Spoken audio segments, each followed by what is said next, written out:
नमस्कार मित्रांनो, फिल्मी ट्रेंड मराठी चॅनलवर आपलं स्वागत आहे।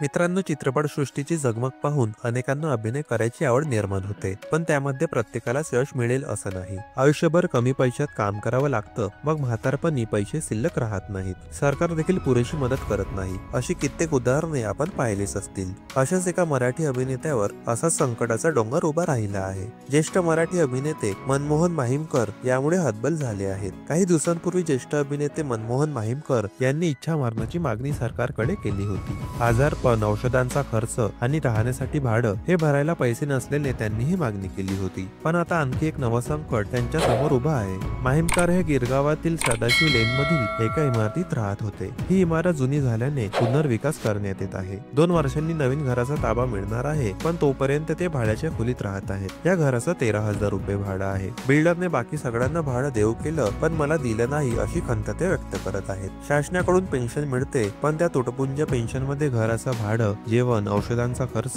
कसा करावा हा प्रश्न त्यांना आहे। त्यात आता भाऊ आणि वहिनीकडून त्यांना धमकी दिली जात आहे। माहीमकर म्हणतात की 2 वर्षांनंतर नवीन घराचा ताबा मिळणार आहे, पण माझा भाऊ जगदीश आणि वहिनी रेखा ती खोली विका म्हणून मागे लागले आहेत। वहिनी तर मला धमक्याही देते। हा कौटुंबिक वाद असल्याने पोलिसही यात लक्ष घालत नाहीयेत। अखिल भारतीय मराठी चित्रपट महामंडळाकडून पेन्शन मिळत होती, आता तीही बंद झाली आहे।